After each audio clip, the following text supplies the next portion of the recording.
고요한 밤입니다. 이제 눈을 감고 편안한 자세를 취해보세요. 세상의 모든 소음이 멀어지고 오직 제 목소리와 당신의 고른 숨소리만이 이 공간을 채웁니다. 오늘 우리는 시간의 강을 거슬러 아주 먼 과거로 여행을 떠납니다. 인류 최초의 문명이 시작되었던 곳, 지금으로부터 무려 6,000년 전의 이야기입니다. 혹시 상상해 보셨나요? 우리가 최첨단 망원경으로 겨우 찾아내려 애쓰는 태양계의 9번째 행성을 그들은 이미 알고 있었다는 놀라운 가설을 말입니다. 이 이야기는 단순한 호기심을 넘어 우리가 발딛고 있는 이기 세계와 밤하늘의 의미를 다시 생각하게 할 것입니다. 이제 저와 함께 고대 수메르인들이 남긴 별들의 비밀 속으로 깊이 잠겨 들어갑니다. 우리의 여행은 비옥한 초승달 지대라 불리던 메소포타미아에서 시작됩니다. 티그리스 강과 유프라테스 강 사이에 자리한 이 땅은 인류 문명의 싹을 틔운 자궁과도 같은 곳이었습니다. 바로 이곳에서 수메르인들은 인류 최초의 도시를 건설하고 최초의 문자인 쇠기 문자를 발명했으며 시간을 60진법으로 나누고 하늘의 별들을 체계적으로 관찰하기 시작했습니다. 그들에게 밤하늘은 단순한 풍경이 아니었습니다.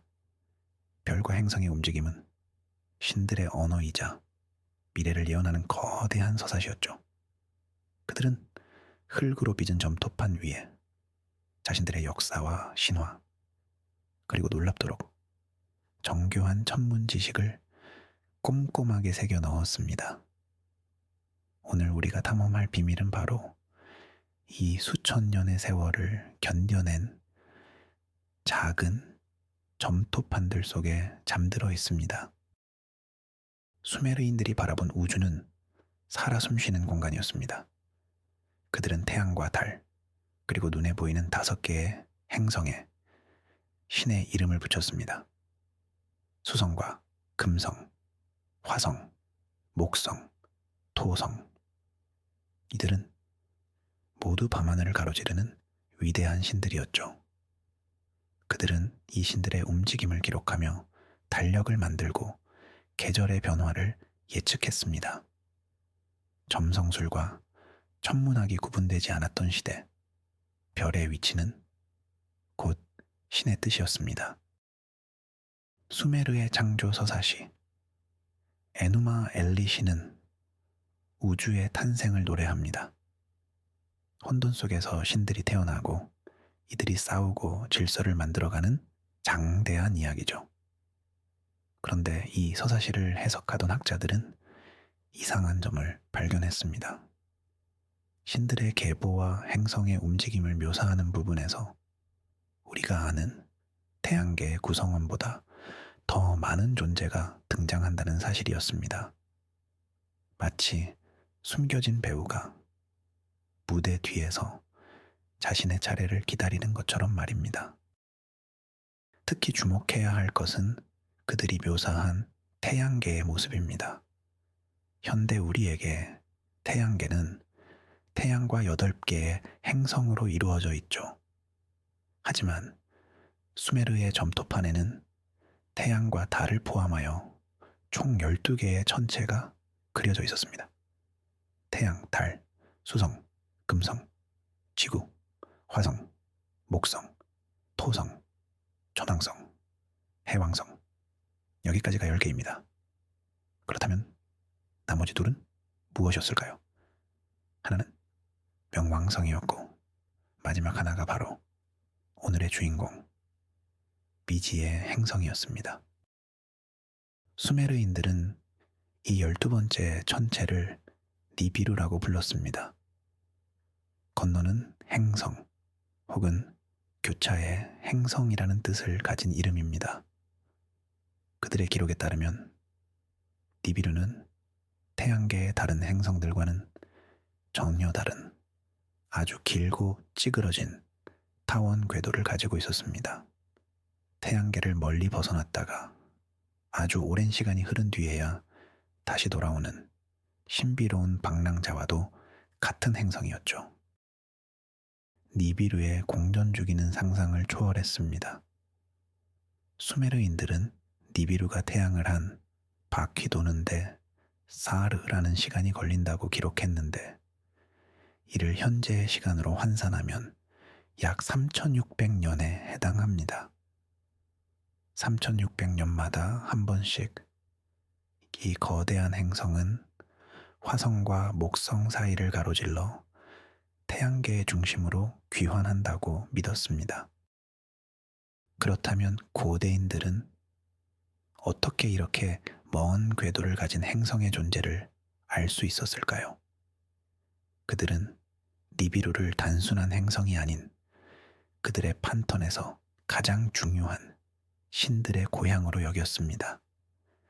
하늘에서 내려온 신들, 바로 아눈나키가 니비루에 살고 있다고 믿었던 것입니다. 니비루의 귀환은 곧 신들의 귀환을 의미하는 중대한 사건이었습니다. 이러한 주장은 20세기 러시아 출신의 학자 제카리아 시친에 의해 세상에 널리 알려졌습니다. 그는 고대 수메르 쇠기 문자를 독자적으로 해독하여 수메르 신화가 단순한 상상의 산물이 아니라 아눈나키라 불리는 외계 존재와 인류의 만남을 기록한 역사서라고 주장했습니다. 그의 이론은 주류 학계에서 인정받지 못했지만 수많은 사람들의 상상력을 자극하기에 충분했습니다. 시친의 해석에 따르면 아눈나키는 자신들의 행성 니비루의 대기 문제를 해결하기 위해 금을 채취하러 지구에 왔습니다. 그리고 자신들의 노동을 돕기 위해 지구의 유인원을 유전적으로 조작하여 현생 인류, 즉 호모 사피엔스를 창조했다고 합니다. 인류의 창조 신화가 사실은 고도로 발달한 외계 문명의 유전 공학 실험이었다는 실로 파격적인 주장이었죠. 물론 이것은 어디까지나 하나의 가설일 뿐입니다. 하지만 수메르 점토판에 천왕성과 해왕성을 묘사한 듯한 기록이 있다는 점은 여전히 미스터리로 남아 있습니다. 이 두 행성은 각각 1781년과 1846년에 망원경으로 겨우 발견되었습니다. 육안으로는 절대 볼 수 없는 이 행성들을 고대 수메르인들은 어떻게 알고 있었던 것일까요? 이제 잠시 시간을 앞으로 돌려 현대로 돌아와 보겠습니다. 2016년 캘리포니아 공과대학교의 천문학자들은 태양계 외곽에서 이상한 점을 발견했습니다. 해왕성 너머 카이퍼 벨트라 불리는 얼음 천체지대에 있는 작은 천체들의 궤도가 무언가에 의해 흐트러져 있다는 사실을 계산해 낸 것입니다. 마치 보이지 않는 거대한 목동이 양떼를 몰듯 어떤 거대한 중력이 이들을 한쪽으로 쏠리게 만들고 있었습니다. 이 중력의 근원을 설명할 수 있는 가장 유력한 가설이 바로 9번째 행성, 즉 플래닛 9의 존재입니다. 과학자들은 지구 질량의 약 10배에 달하는 거대한 행성이 아주 멀고 찌그러진 궤도를 돌며 태양계 외곽의 천체들에게 영향을 미치고 있을 것이라고 추측했습니다.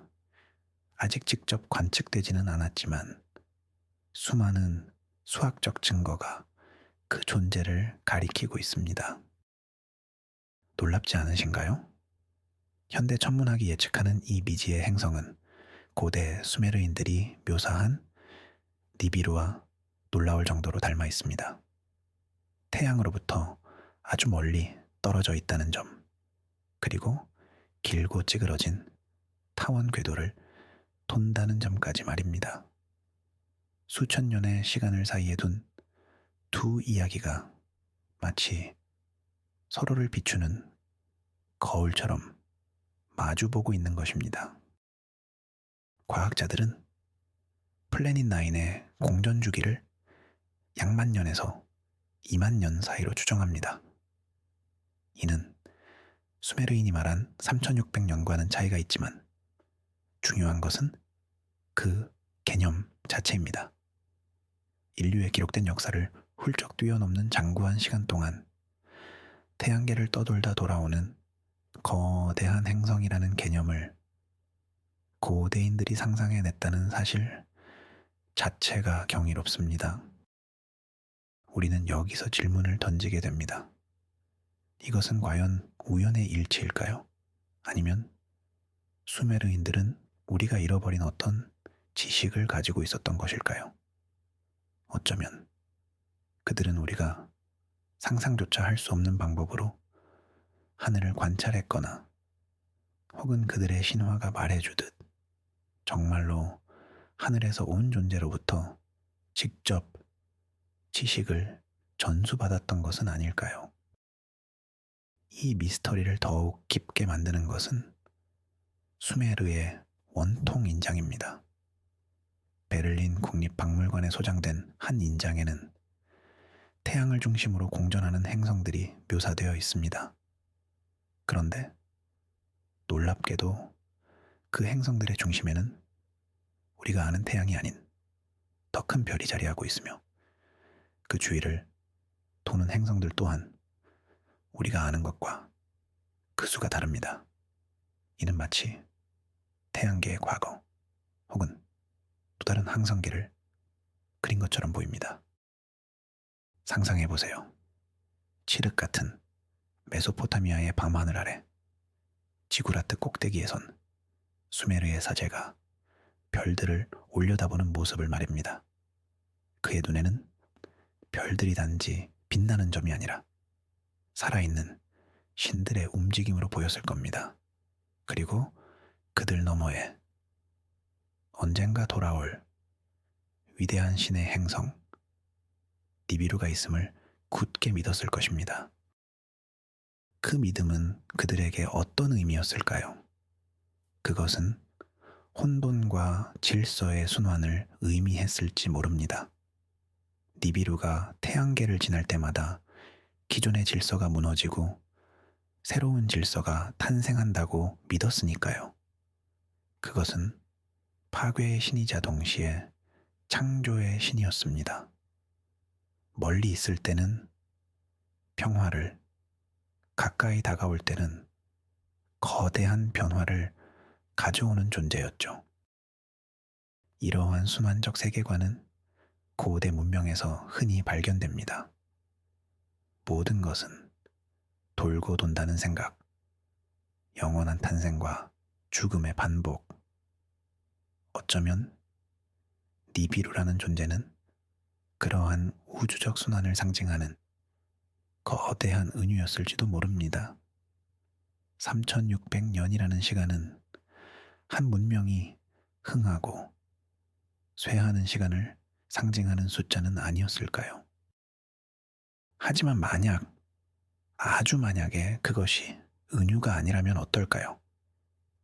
만약 인류의 집단 무의식 속에 아주 오래전 거대한 천체가 지구 근처를 지나갔던 희미한 기억이 남아있는 것이라면 어떨까요? 대홍수 신화처럼 전 세계적으로 발견되는 특정 신화들은 어쩌면 이런 우주적 사건에 대한 고대인들의 기록일 수 있습니다. 현대 과학은 니비루의 존재를 인정하지 않습니다. 만약 그런 거대한 행성이 3600년 주기로 내 행성계를 통과한다면 다른 행성들의 궤도는 지금처럼 안정적으로 유지될 수 없기 때문입니다.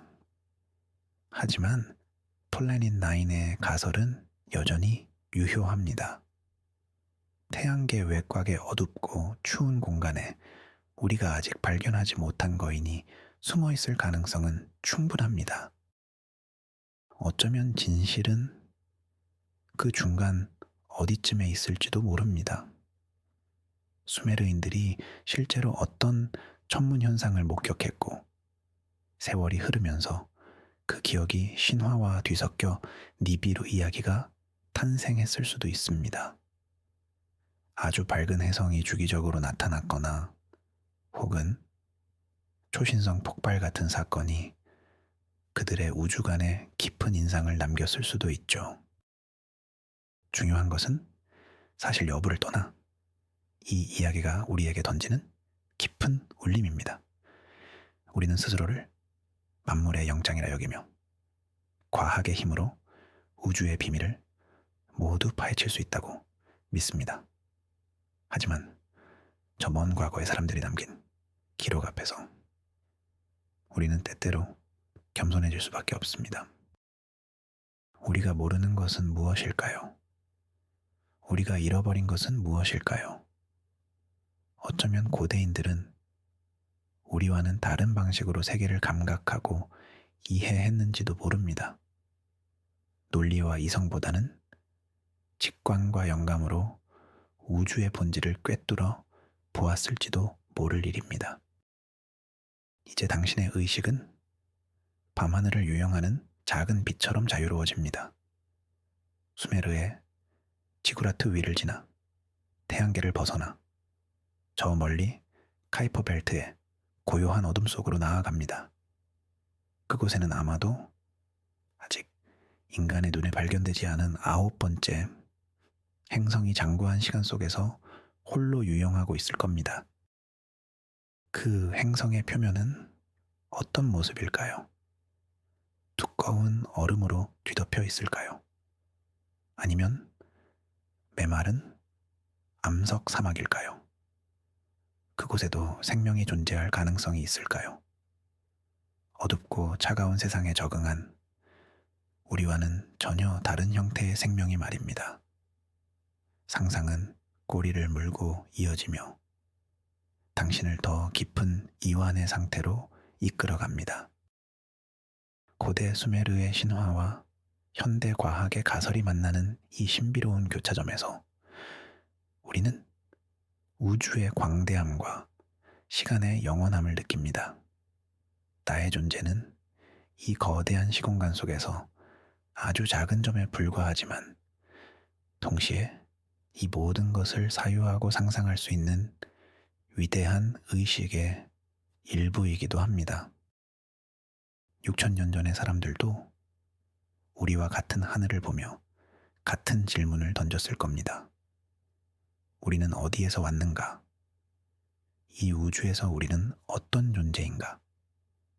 그들의 대답은 니비루와 아눈나키라는 신화가 되었고 우리의 대답은 플래닛 9이라는 과학적 가설이 되었습니다.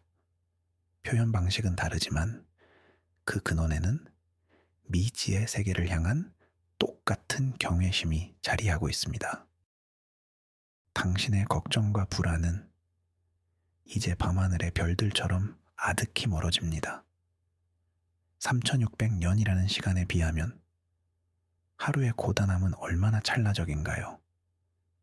광활한 우주의 크기에 비하면 나의 문제는 얼마나 작은 먼지에 불과한가요?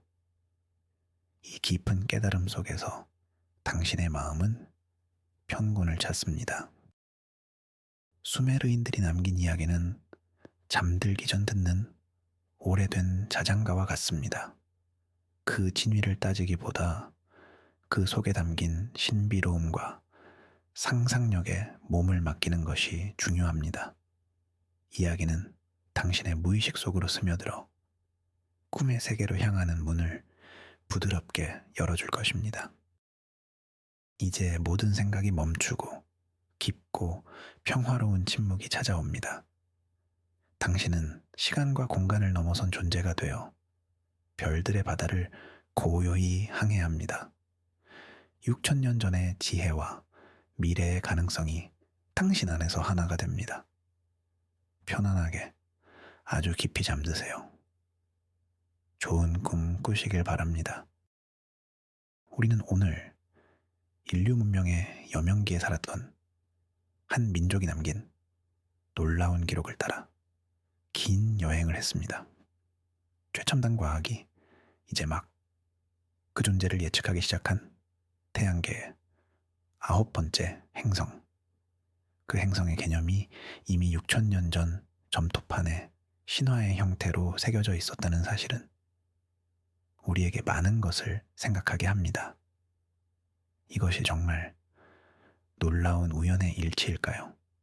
아니면 우리가 아직 이해하지 못하는 고대의 잃어버린 지식의 한 조각일까요? 그 대답은 어쩌면 영원히 알 수 없을지도 모릅니다.